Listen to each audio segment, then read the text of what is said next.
श्री शिवाय नमस्तुभ्यं दोस्तों, हर हर महादेव। कल है 14 फरवरी, बुधवार का दिन है और गुप्त नवरात्रि भी चल रही है। बहुत ही शुभ संयोग है। बसंत पंचमी का दिन भी है।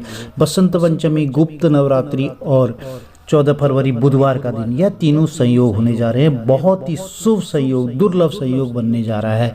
तो ऐसे में बसंत पंचमी का त्यौहार ज्ञान की देवी माँ सरस्वती को प्रसन्न करने के लिए किया जाता है। तो आप सच्चे मन से, सच्चे भाव से, हृदय से यदि यह उपाय करते हैं तो आपकी मनोकामनाएं अवश्य ही पूर्ण होती हैं। पूज्य गुरु जी की कथा सुन करके आपको यह उपाय बताया जा रहा है। बुधवार का दिन बुध ग्रह को प्रसन्न करने के लिए भी होता है। बसंत पंचमी पर माँ सरस्वती, जो कि बुद्धि और विवेक, ज्ञान की देवी हैं, और साथ ही यदि बुध ग्रह हमारी कुंडली में मजबूत स्थिति में होता है और बुद्धि और ज्ञान हमें अवश्य ही प्राप्त होने लग जाता है, व्यक्ति के वारे न्यारे हो जाते हैं। जो भी कार्य में वह हाथ डालते हैं उसको अवश्य ही सफलता मिलती है। बच्चों की बुद्धि कुशाग्र होती है। बच्चे जो है उनका यदि मन भटक रहा है, पढ़ाई में मन नहीं लग रहा है, इधर उधर भागते हैं, तो यह उपाय यदि कर लेते हैं तो अवश्य ही उनकी मनोकामनाएं पूर्ण होती हैं। इस दुर्लभ संयोग में आप यह उपाय कर लेते हैं तो आपको लाभ होना निश्चित है।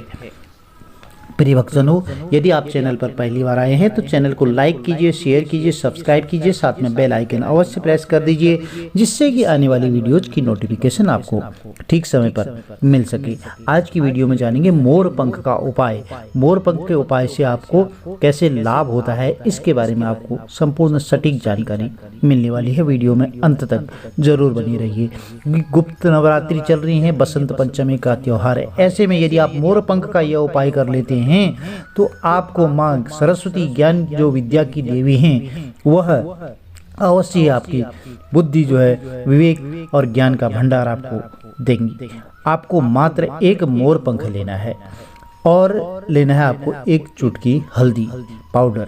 अब यदि आपके घर में पहले से मोर पंख है तो बहुत अच्छा है, वैसे ज़्यादातर घरों में रहता है मोर पंख। यदि नहीं है तो आप एक मोर पंख बाजार से लेकर के आ सकते हैं। देखिए, जो भी बच्चा है, कोई वो मंद बुद्धि का है या उस बार बार पढ़ने में कोशिश करता है पर उसको याद नहीं रहता है कोई चीज़, या वह बुद्धि उसकी भ्रमित होती जाती है, तो उसके लिए जो है एकाग्रचित्ता के लिए आप यह उपाय जरूर कर सकते हैं। बसंत ऋतु से, बसंत पंचमी से जो है बसंत ऋतु का आगमन होता है। यदि आपके घर में मोर पंख नहीं है तो आप एक ले करके आएँ, खरीद करके ले आएँ। और आपके घर में एक माँ सरस्वती की तस्वीर होनी चाहिए, फोटो होनी चाहिए, इसकी भी आपको ज़रूरत पड़ेगी। एक दीपक की ज़रूरत पड़ेगी, माटी का दीपक ले सकते हैं, और नहीं है तो आप आटे का दीपक भी बना सकते हैं। इसके लिए लंबी बाती चाहिए, थोड़ा सा घी की ज़रूरत होगी। और यदि तस्वीर आपके घर में नहीं है तो आप दीपावली पर माँ सरस्वती का, लक्ष्मी का पूजन करने के लिए तस्वीर लेके आए होंगे, तो उसमें माता सरस्वती होती हैं, माता लक्ष्मी और गणेश जी भगवान विराजमान होते हैं, तो उससे भी आप अपना कार्य कर सकते हैं। और यह सामग्री आपको एकत्रित कर लेनी है। कुछ पीले पुष्प माता को पूजन करने के लिए ये चाहिए होंगे, थोड़ा सा पीला कुमकुम चाहिए होगा। ये सब सामग्री आप जिस तरह से रोज पूजन करते हैं आप एकत्रित कर सकते हैं।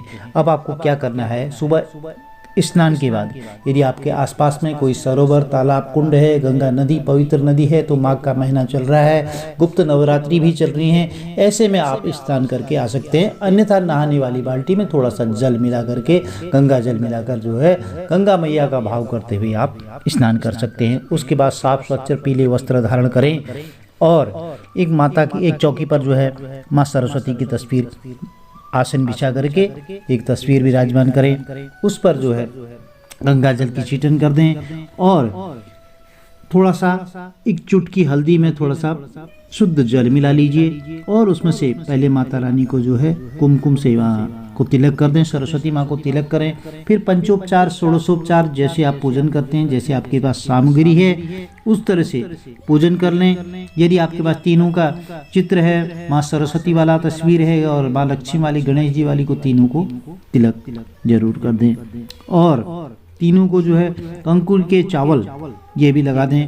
और मोर पंख है तो मोर पंख भी पास में रख दें।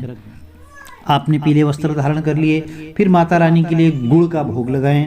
पीली मिठाई लेकर के आए हैं तो आप पीली मिठाई लेकर के आ सकते हैं, और एक आपको माला होत की ज़रूरत होगी। अब आपको जो है माँ सरस्वती का जब आप पूजन कर लेते हैं तो उसके बाद आपको मोर पंख पर भी जो है हल्दी की छीटन डालनी है, थोड़ा सा हल्दी की छीटन डाल दें और मोर पंख भी वहाँ पर आप रख दें। फिर उसके बाद एक माला ओम ऐं नमः या ओम ऐं सरस्वत्यै नमः, इस मंत्र का जो है आप 108 बार जाप करें। 108 बार जाप करने के बाद फिर जो है मोर पंख अभिमंत्रित हो जाएगा। इस मोर पंख को आप घर के मुख्य द्वार पर लगा सकते हैं, या आप अपने पर्स में रख सकते हैं, या आप व्यापार करते हैं तो आप अपने गले पर भी रख सकते हैं। आपको अवश्य ही दिन दोगुनी रात चौगुनी उन्नति देखने को मिलेगी। जो भी देखिए, जो भी सच्चे मन से सच्चे भाव से यदि हम कार्य करते हैं, उपाय करते हैं तो अवश्य ही मनोकामनाएं पूर्ण होती हैं। माँ सरस्वती आपके मनोरथ अवश्य सिद्ध करेंगे। कमेंट में जय माता दी लिख करके माता रानी के दरबार में अपनी उपस्थिति जरूर बनाएं। यदि आपको वीडियो में दी गई जानकारी लाभप्रद रही हो तो चैनल को लाइक कीजिए, शेयर कीजिए, सब्सक्राइब कीजिए, साथ में बेल आइकन अवश्य प्रेस कर दीजिए, जिससे कि आने वाली वीडियोज़ की नोटिफिकेशन आपको ठीक समय पर मिल सके। माता रानी की कृपा आपके कुटुंब में सदैव बनी रहे। जय माता दी। आपका दिन शुभ हो।